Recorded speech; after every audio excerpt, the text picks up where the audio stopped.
Jóvenes estudiantes de la Academia CEPREMUNI, les saluda el profesor Leiner Cárdenas Fernández, profesor de Ciencias Sociales, y en esta oportunidad, en la semana 8, vamos a hablar sobre el virreinato del Perú. Antes de iniciar nuestro tema, es importante conocer un poco algunos conceptos o antecedentes, ¿no? Antes que sean acerca sobre la creación del virreinato del Perú.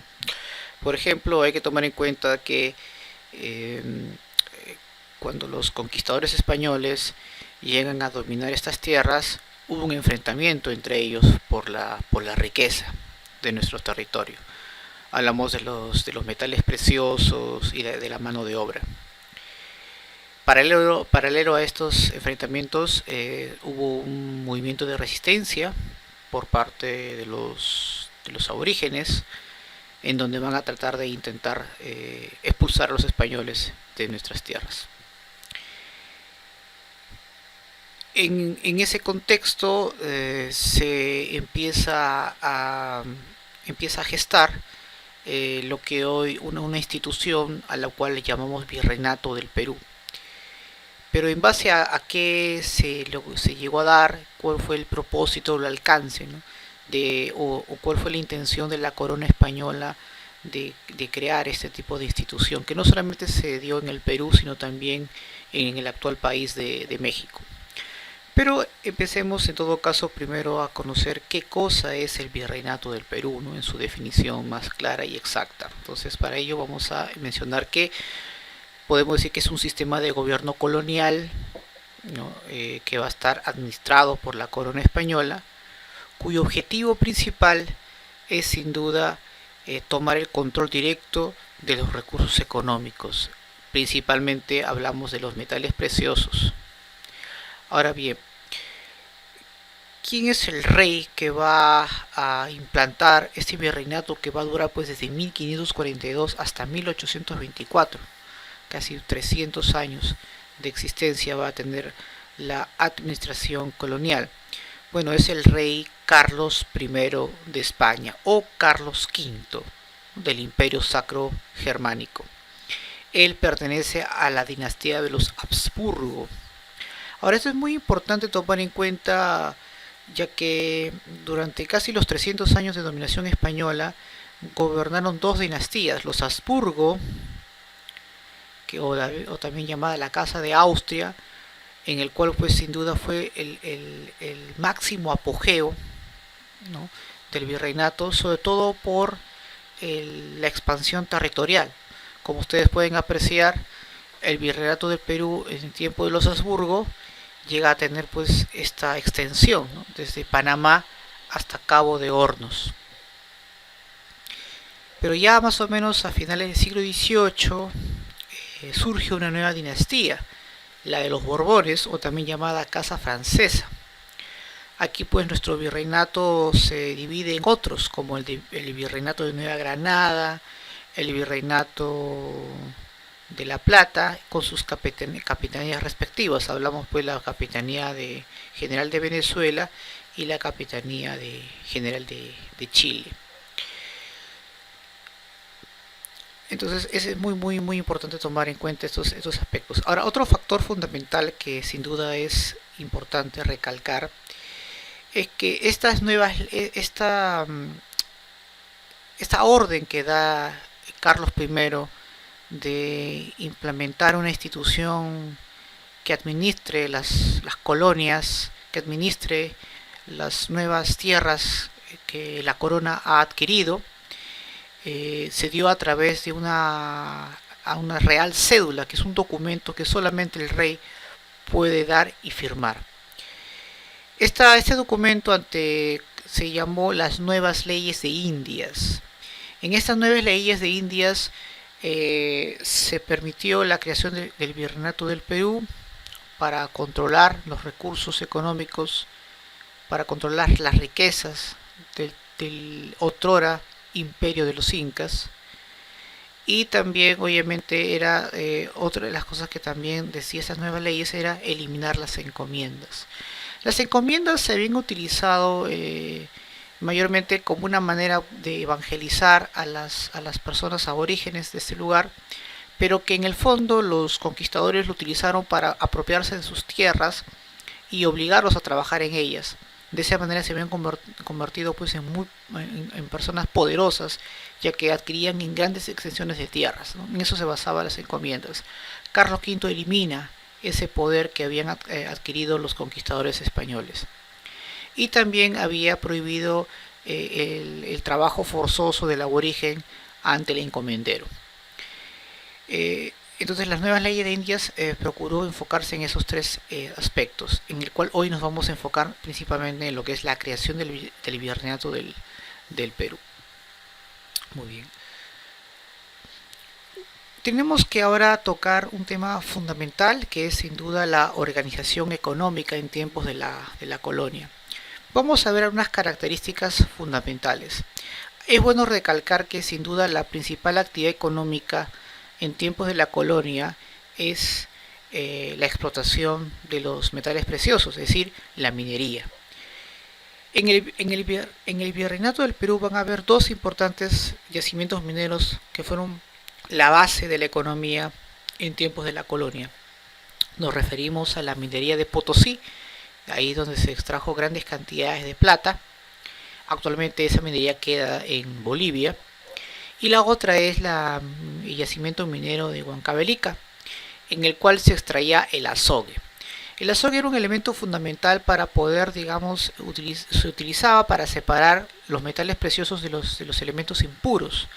Era, pues, cumplía la misma función que el mercurio, en el cual separaba, ¿no?, los metales preciosos de elementos que no son, digamos, prescindibles, ¿no?, que no son imprescindibles. Lo cierto es que el azogue y la plata fueron sin duda todos los metales que se explotó a gran escala, y que eso también provocó una disminución tremenda en la población indígena debido, pues, al trato inhumano que se realizaba. ¿Qué otra característica podemos encontrar dentro de la economía colonial? El monopolio, ¿no? Había un monopolio comercial, ¿no? Solo España podía comercializar con sus colonias. Eso también es importante recordar. Ahora, durante la dinastía de los Habsburgo, este monopolio comercial va a ser muy rígido. Por ejemplo, entre España y el virreinato del Perú solamente habían dos puertos: el puerto de Sevilla y el puerto del Callao, aquí en nuestras tierras. Teníamos, o se tenía, puertos auxiliares como el Portobelo en lo que es ahora Panamá, y Cartagena, ¿no?, en el actual país de Colombia. Pero solamente habían dos puertos que se interconectaban de manera ininterrumpida y directa. Hablamos del puerto de Sevilla y del puerto del Callao. ¿Qué se transportaba? ¿Cuál era el comercio mayormente que se daba entre España y sus colonias? Básicamente el tráfico comercial de esclavos y el tráfico de metales, y el tráfico comercial de metales preciosos. Eso es importante tomar en cuenta. De España, obviamente, que se proveía de otros países, en este caso, el tráfico comercial de esclavos que llegaban obviamente a nuestro continente. Pero por otro lado, desde el puerto del Callao partían los metales preciosos de oro y plata principalmente hacia España. Entonces ese es un elemento, una característica fundamental en cuanto a su organización económica. Otra característica, sin lugar a duda, de la economía colonial es el mercantilismo, en el cual, pues, se conocía en España como el bullonismo. El mercantilismo era un pensamiento económico de la época donde se creía que la acumulación de metales preciosos permitía la prosperidad de una nación. Hay que recordar, pues, que en esos tiempos el capitalismo estaba ya pasando a otra fase, que era el industrialismo, pero España todavía se había quedado rezagada, ¿no? Aún todavía mantenía este pensamiento, esta doctrina económica del mercantilismo, en el cual, repito, en España se llamaba bullonismo porque se hablaba, pues, de una acumulación de metales preciosos, pero en monedas y en lingotes, ¿no?, de oro y plata. A eso se refiere básicamente el bullonismo. Lo cierto es que son, digamos, dos de las características más resaltantes. Hay otras también que hay que rescatar. En este caso, España era muy proteccionista porque impedía que sus colonias puedan desarrollar su propia industria, por ejemplo. Eso también es bueno recordar. Pero sin duda algo que también hay que destacar es que existían dos importantes instituciones que hacían prevalecer justamente que el monopolio comercial y, y, y algunas características económicas elementales, ¿no? Como el caso del proteccionismo y velar pues que los metales preciosos vayan directamente hacia el puerto de Sevilla. Hablamos básicamente de estas dos instituciones. ¿De cuáles nos estamos refiriendo? Nos estamos refiriendo de la Casa de Contratación de Sevilla, que velaba justamente por el monopolio comercial, se encargaba pues, básicamente de evitar que las colonias u otros países puedan intercambiar algún tipo de producto. Para ello, pues la Casa de Contratación de Sevilla invertía bastante dinero para contratar embarcaciones o mandar buques, galeones, para poder proteger las mercancías, obviamente, que salían de América. La otra institución poderosa la encontramos aquí en nuestro territorio, el Tribunal Consulado de Lima, en la cual se encargaba de supervisar pues que las embarcaciones, ¿no? Lleguen sin un tipo de inconvenientes o que partan del puerto del Callao bien equipada de metales preciosos hacia Sevilla, ¿no? Ya los convoys de galeones españoles que van a proteger pues a estas embarcaciones que estaban repletas de oro y plata. Y la otra función que tenía el Tribunal Consular de Lima era sin duda pues resolver litigios comerciales, ¿no? Todo tema judicial, pero en el ámbito comercial marítimo se encargaba el Tribunal Consular de Lima. Y sin duda pues entre el Tribunal Consulado de Lima y la Casa de Contratación de Sevilla habían concentrado gran poder económico. Mientras el monopolio se mantuvo durante la dinastía de los Habsburgo, tanto la Casa de Contratación de Sevilla como el Tribunal Consulado de Lima fueron instituciones muy poderosas, que eso es importante tomar en cuenta. Muy bien. Otro aspecto que también vamos a tomar en cuenta con respecto a la organización económica es sin duda los impuestos coloniales. Los impuestos coloniales sin duda son fundamentales para poder entender un poco cómo es que la economía en tiempos de la colonia se sustenta. No solamente pues era la extracción de los metales preciosos o el tráfico comercial de esclavos que llegaban aquí, era la única forma de sostener al Estado virreinal. Obviamente hay una serie de impuestos que es importante aclarar. Uno de los más importantes y sin duda los más conocidos, o el más conocido de todos, es el quinto real, ¿no? El quinto real básicamente es un impuesto en la cual se le tenía que abonar el 20 o el 25% o la quinta parte de los metales extraídos en el virreinato en beneficio de la corona española. ¿Quién era el principal funcionario en que eso se cumpla? El virrey. El virrey tenía que asegurar pues que todo lo que se extrae del virreinato, la quinta parte de lo extraído, vaya a parar directamente a manos de la corona española. Otro importante impuesto que tenemos que tomar en cuenta es la alcabala, impuesto que incluso hasta nuestros tiempos todavía se mantiene. La alcabala pues era un impuesto por la compra y venta de mercancías, sin lugar a duda. Era un impuesto que a cualquier transacción que se hiciera en el mercado tendría que pagarse un impuesto en beneficio del virreinato del Perú. Otro impuesto sin duda también conocido es el almojarifazgo. El almojarifazgo es un impuesto a la importación y exportación de productos, ¿no? Es decir, básicamente es un impuesto aduanero, muy parecido que hoy en día con el tema de los aranceles, ¿no? Que son impuestos obviamente a la importación y exportación de productos. En esos tiempos se llamaba así, ¿no? Almojarifazgo, ¿no? Y todo producto obviamente que llegaba de España o de otros lugares hacia la colonia, hacia el virreinato, se tenía que pagar un impuesto. y todo aquel producto que salga del puerto del Callao hacia España, obviamente también era otro impuesto, que es obviamente una manera pues de recaudar fondos en beneficio del virreinato del Perú.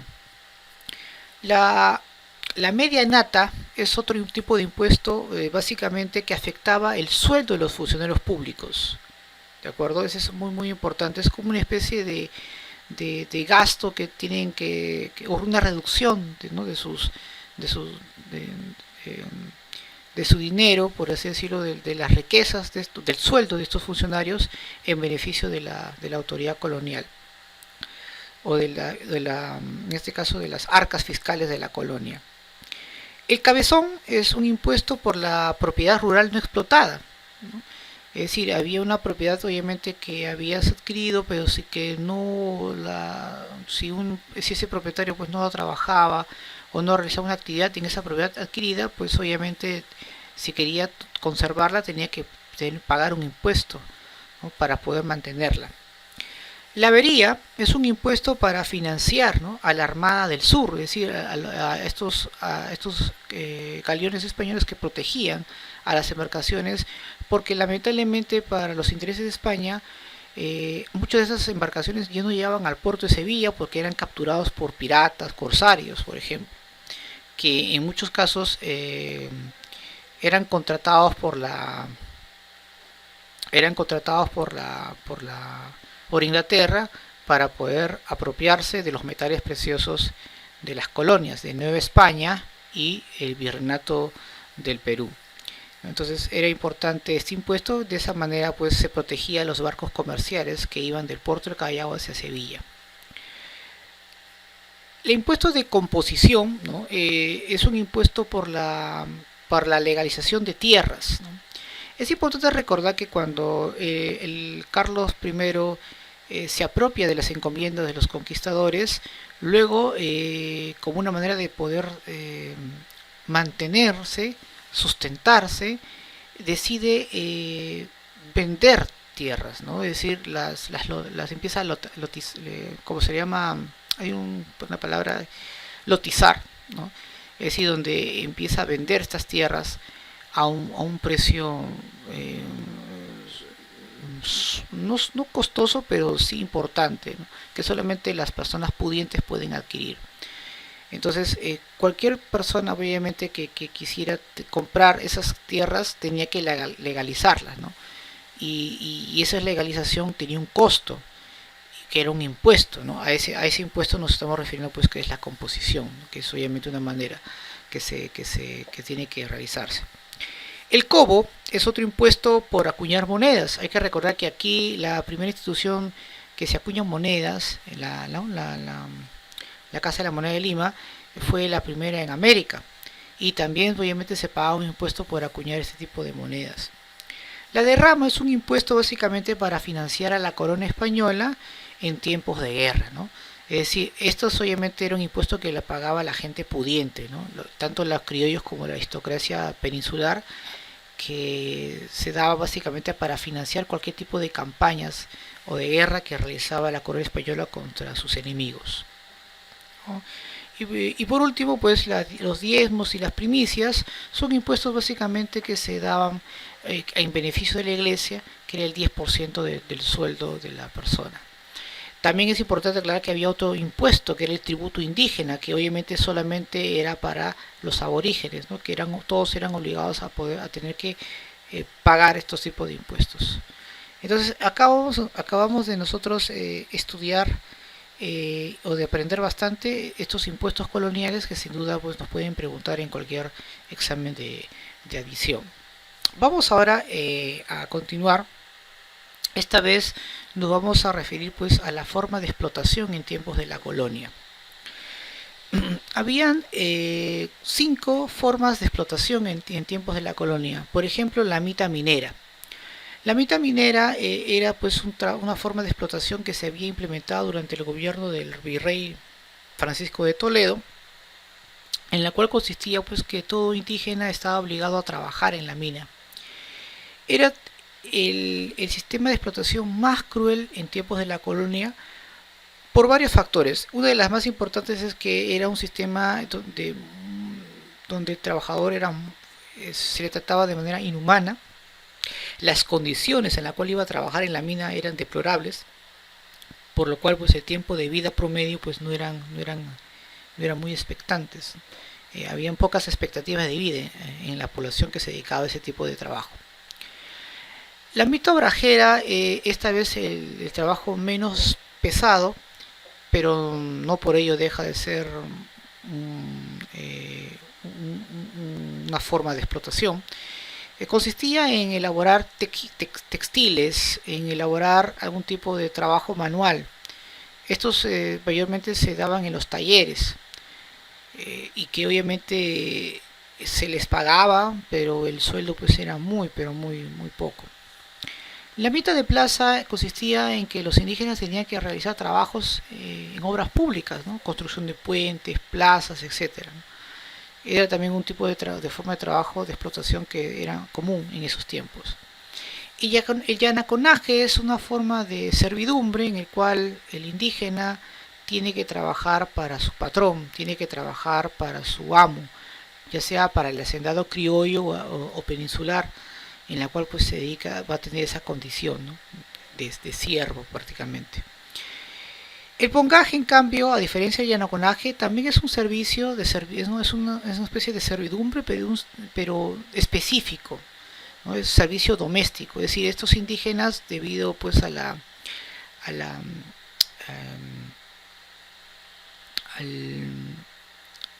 a la forma, en este caso al tipo de trabajo que realizaban por su especialidad, se dedicaban a un asunto exclusivo, ¿no? Entonces a eso se le conoce como pungaje.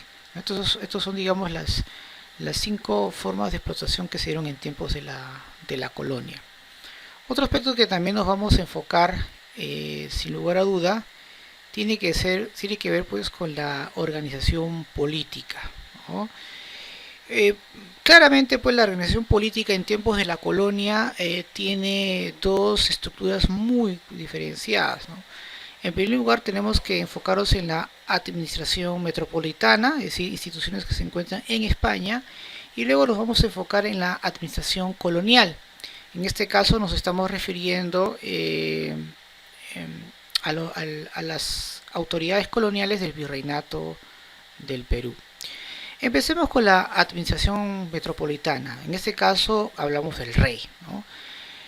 ¿Cuáles son las funciones o atribuciones del rey? Bueno, el rey su poder es ilimitado, es un monarca absolutista, sus órdenes tienen que aplicarse. Durante el virreinato del Perú hubo 2 dinastías de reyes, ¿no? Los Habsburgo y los Borbones. Y solamente ellos podían dictar las leyes de las reales cédulas. Son documentos que solamente el rey, repito, puede firmar o autorizar. Por debajo del rey se encontraba el Consejo de Indias.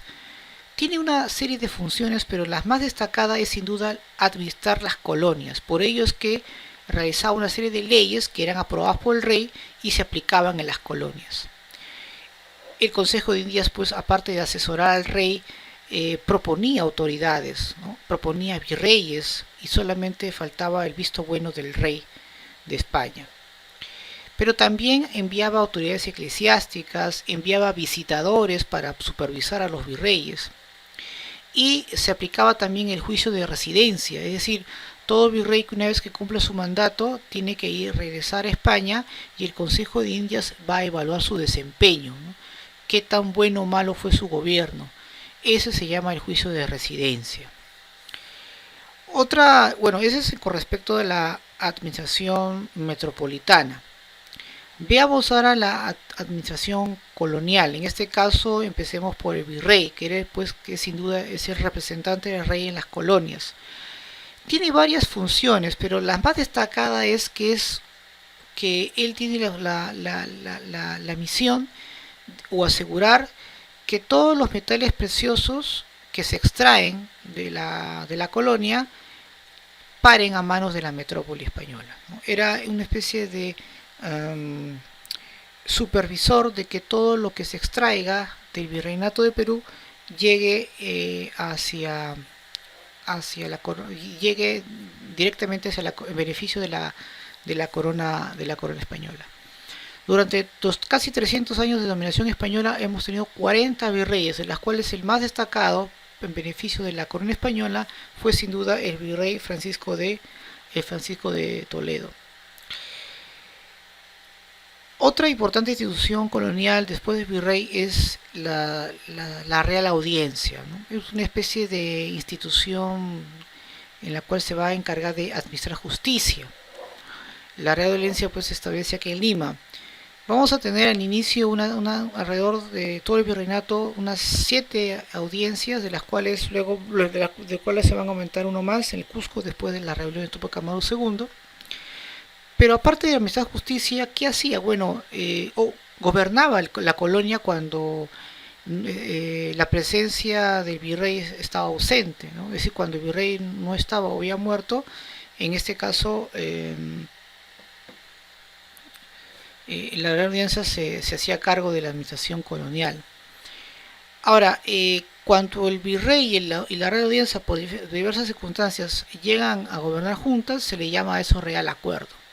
Esta Real Audiencia estaba conformada por oidores, que eran magistrados, hombres que se dedicaban a dictar leyes, y que sin duda va a ser fundamental el papel de cada uno de ellos en la administración colonial.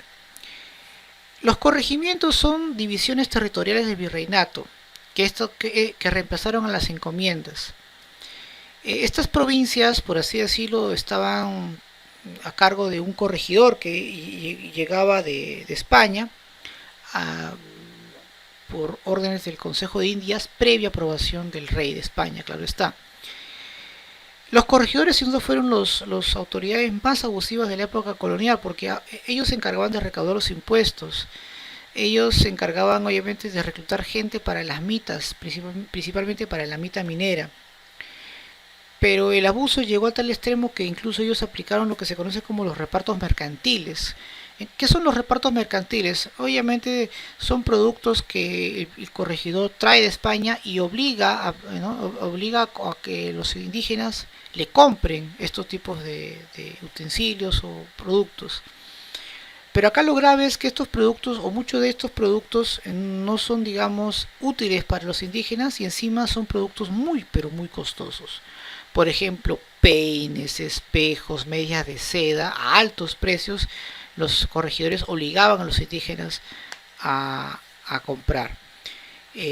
Obviamente era una manera pues de mantenerlos ahí esclavizándolos, ya que al no poder pagarlos se quedaban trabajando para el corregidor, ¿no? De esa manera el corregidor pues se beneficiaba enormemente.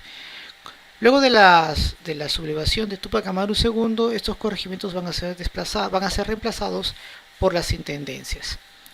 Los cabildos es un gobierno municipal donde se va a encargar pues del orden del ornato de la ciudad, la limpieza, el embellecimiento, controla los precios de los mercados. Muchas de sus funciones aún prevalecen en las municipalidades de hoy en día. Entonces, estos son, digamos, las instituciones más importantes y resaltantes en tiempos de la colonia. Hablamos de la administración metropolitana y la administración colonial. Pasamos rápidamente ahora a la organización social. Habían dos repúblicas muy claras y demarcadas en tiempos de la colonia, ¿no? La República de Indios y la República de Españoles. En la República de Indios obviamente estaba conformada por los caciques, por los nobles, ¿no? Que en ese tiempo los nobles curacas, que en tiempos de la colonia se les llamó caciques, estaba conformada por los indígenas del común. Y en la República Española estaban pues los peninsulares, los criollos, que eran de las grandes familias, y también los criollos pobres, que eran pues gente del común. Quienes no conformaban ninguna de estas repúblicas: los mestizos y los esclavos, provenientes de las costas occidentales de África. Ahora, si hablamos de jerarquía, de niveles, pues sin duda tenemos tres importantes segmentos, ¿no? Tenemos a la clase dominante, por ejemplo, conformado por la nobleza peninsular, es decir, hijos o personas que vienen de España hacia el Virreinato del Perú para cumplir funciones administrativas o políticas.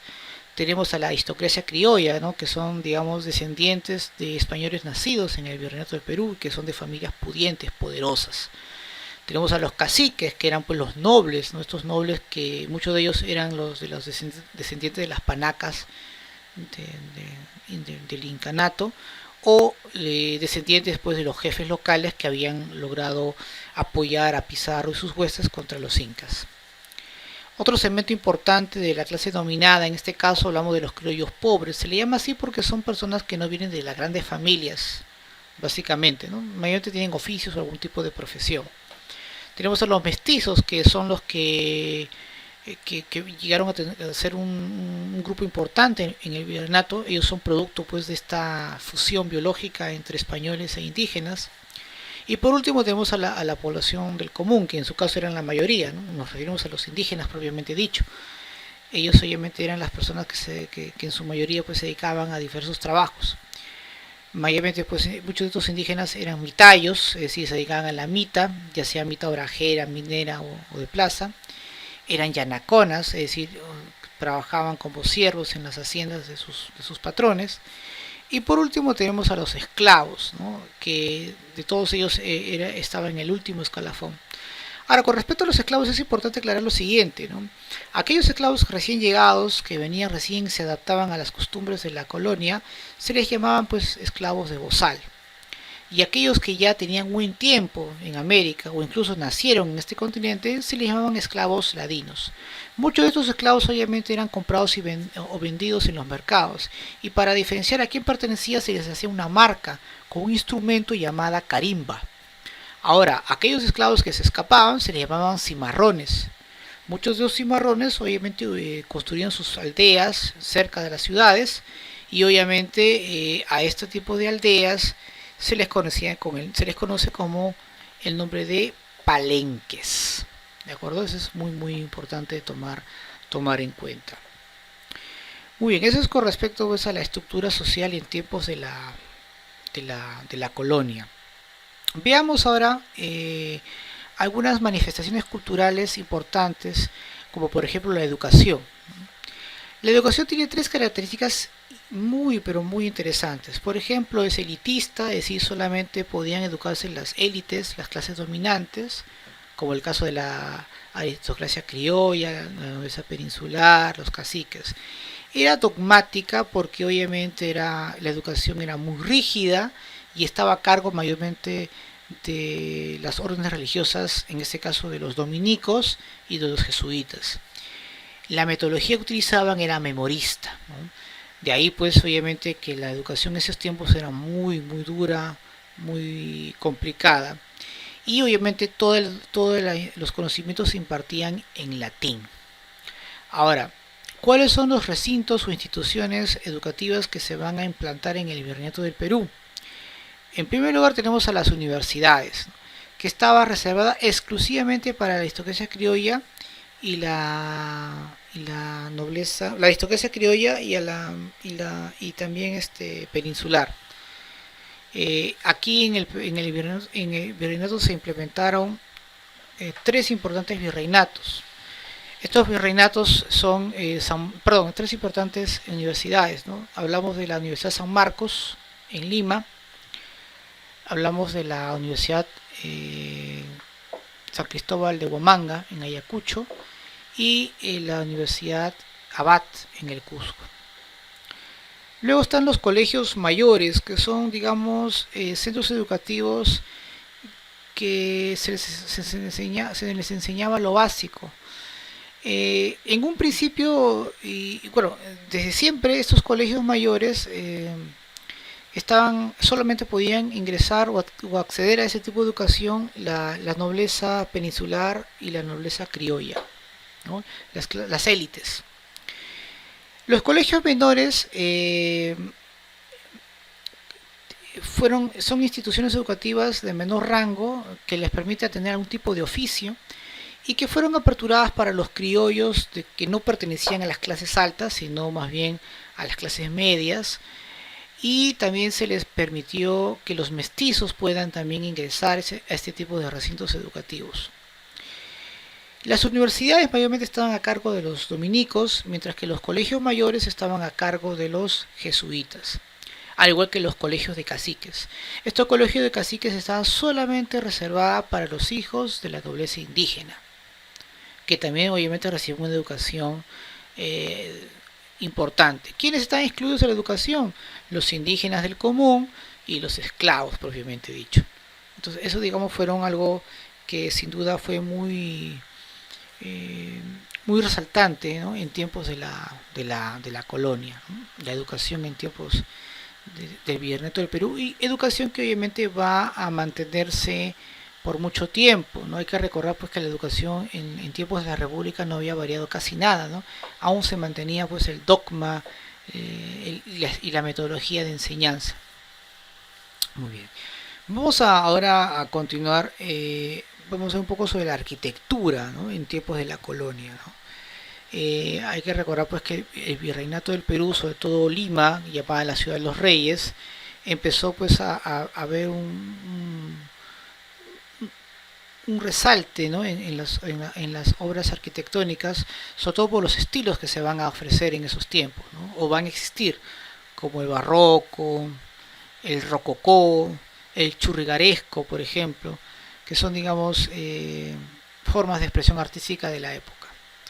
Una de estas, sin duda, pues tiene que ver con el Paseo de las Aguas en el Rímac, que fue obviamente mandado a construir por el señor Amat y Junyent, el virrey que decidió pues embellecer, ¿no? la ciudad de Lima. El Paseo de las Aguas de Rímac obviamente todavía aún se mantiene, ¿no? Y que son un lugar importante para el turismo. La Plaza de Toro de Hacho, que también obviamente fue mandado a construir por el virrey Amat y Junyent, es sin duda uno de los recintos más importantes y uno de los más antiguos de América, que también sigue todavía, no solamente existe, sino que todavía lo siguen utilizando, ¿no? En las corridas de toro, siempre los fines de julio y octubre. Sin duda el cementerio Presbítero Maestro es también algo resaltante. Hay que recordar pues que antes era una costumbre que la gente se enterrase debajo de las capillas o de algún recinto religioso, pero debido pues a la propagación de enfermedades y, y sin duda pues que ya no había espacio para poder enterrar a estas personas, se empezó pues a construir un gran cementerio, ¿no? Y el primer cementerio que se construye en tiempos de la colonia es el presbítero maestro. Las iglesias sin duda también son otros lugares importantes que van a resaltar la arquitectura de la Lima colonial. Hablamos pues de la iglesia de San Francisco, de la Merced, la propia Catedral de Lima, por ejemplo, ¿no? Que sin duda es importante resaltar. Lo cierto es que sin duda la colonia nos ha dejado importantes aportes que aún todavía se mantienen en vigencia, ¿no? Hablamos pues de la religión, hablamos de la arquitectura, hablamos también del sincretismo cultural que se ha ido dando, que sin duda pues va a ser fundamental, ¿no? Lamentablemente pues el virreinato del Perú empieza a tener un decrecimiento con las reformas borbónicas, ¿no? Con estos temas obviamente que se han ido dando como una manera pues de luchar contra los enemigos de España. En este caso hablamos de Inglaterra, Francia, Holanda, por ejemplo, que en su afán de querer reflotar pues lo que fue en su momento el gran imperio español, estas reformas lo que hicieron fue básicamente fue perjudicar mucho más esa unidad, ese poder político que va a tener España, y más bien va a provocar un resentimiento, una separación con sus colonias. Bien, jóvenes estudiantes de la CEPREMUNI, hasta aquí lo que es el tema de la semana 8. Espero que les haya agradado esta información y nos veremos pues en todo caso la próxima semana con un nuevo tema. Muchas gracias. Con ustedes fue el profesor Leiner Cárdenas de Ciencias Sociales. Hasta la próxima.